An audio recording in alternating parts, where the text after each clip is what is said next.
नमस्कार। 14 सितंबर को दुबई में इंडिया वर्सेस पाकिस्तान का मैच होने जा रहा है, जो एशिया क्रिकेट कप के अंतर्गत आता है। मैंने पार्लियामेंट में इसके बारे में आवाज़ उठाई थी, क्योंकि जब हम ऑपरेशन सिंदूर के तहत पार्लियामेंट्री डेलीगेशन का हिस्सा बनकर गए थे, हमें ये कहा गया था कि नो ट्रेड विद टेरर है, नो टॉक विद टेरर है, पानी भी नहीं बहेगा जब तक ये लोग खून हमारे देशवासियों का बहाते रहेंगे। पहलगाम में 26 लोगों की जानें गई थी, 26 यंग लाइव्स ली गई थी, जिसमें 26 महिलाओं का सिंदूर उजाड़ा गया था।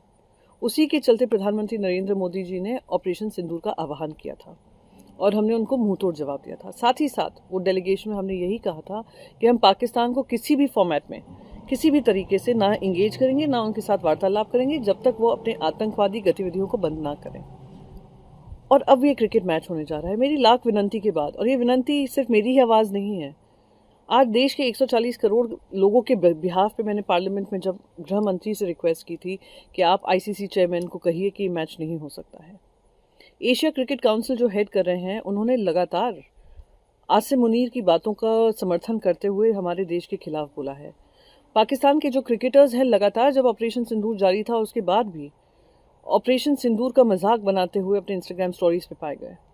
वो लगातार अपने देश के आतंकवादियों के साथ खड़े पाए गए और इतने आपत्तिजनक उन्होंने इमेजेस डाले थे, हमारी जो महिलाएं हैं जिनके परिवार उजड़े हैं। और जब प्रधानमंत्री नरेंद्र मोदी जी ने लोकसभा में आकर ये कहा था कि operation Sindoor is on going, तो उसके चलते किस आधार पर बीसीसीआई को ये परमिशन दी गई है कि ये मैच खेलें। मैंने लाख विनंती की बीसीसीआई से, लाख विनंती की स्पोर्ट्स मिनिस्टर से, लाख विनंती की information broadcasting minister, IT minister से कि इसकी लाइव स्ट्रीमिंग और लाइव ब्रॉडकास्ट कैंसिल होना चाहिए। किसी ने इस बात को सुना नहीं है। मैं क्रिकेटर्स से कहा, पास्ट और प्रेजेंट, क्रिकेट टीम से कहा, स्पॉन्सर्स से कहा, मैंने जो स्ट्रीमर्स हैं उनसे कहा, और मैं उन लोगों का धन्यवाद करना चाहती हूँ जिन्होंने टोटली रिजेक्ट किया है कि वो उसको स्ट्रीमिंग नहीं करेंगे। काफ़ी सारे ऐसे अनाउंसमेंट्स हुए हैं, मैं उसको वेलकम करती हूँ, उनको पर्सनली थैंक यू कहना चाहती हूँ। पर मैं बाकी सभी जन से, देश की जनता से अपील करना चाहती हूँ कि हमें इस समय पे उन 26 परिवारों के साथ खड़ा होना बहुत ज़रूरी है, और देश में ये एकजुटता दिखाना ज़रूरी है कि जब तक पाकिस्तान अपनी आतंकवादी गतिविधियाँ बंद नहीं करेगा, जब तक ये पाकिस्तानी क्रिकेटर्स अपने आतंकवादियों के साथ खड़े पाए गए, हमें उनके साथ कोई मैच नहीं खेलना है। जब नो ट्रेड विद टेरर है, नो टॉक विद टेरर है, पानी के साथ खून की बात है, इंडस वाटर ट्रीटी की बात है, तो क्रिकेट मैच क्यों? तो मैं बस यही आप सबसे गुजारिश करूंगी, एक विनंती करूंगी कि ये मैच को आप बॉयकॉट करिए। किसी भी ₹1 का फ़ायदा ऐसे ब्रॉडकास्टर्स को नहीं दीजिए जो हमारे रोने पर, हमारे आंसुओं पे अपना पैसा कमाते हों। बीसीसीआई को वो मुंह तोड़ जवाब दीजिए कि बीसीसीआई की जो क्रिकेट टीम है उनकी पर्सनल क्रिकेट टीम नहीं है, इस देश की क्रिकेट टीम है।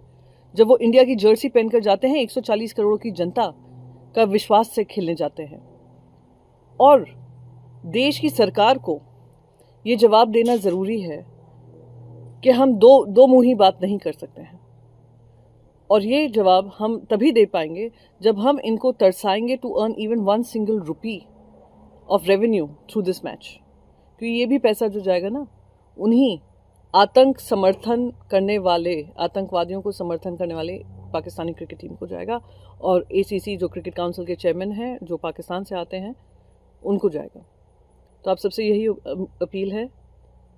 जय हिंद। जैसे कि मैं सो रहा हूँ तो पिताजी को जगाना है मुझे, तो वो डायरेक्ट उठाने के बजाय, और हिंसा की परंपरा मेरे यहाँ नहीं थी सौभाग्य से, तो वो क्या करते थे कि उस कमरे में आ जाएंगे या बाहर से गुजरेंगे और चौपाई बोलेंगे, प्रात काल उठ के रघुनाथा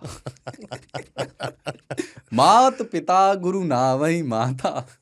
कभी कभी मैं गुस्से में उठ करके, अरे पापा, चरण स्पर्श किया और सो गया। मैंने कहा अब मत उठाना।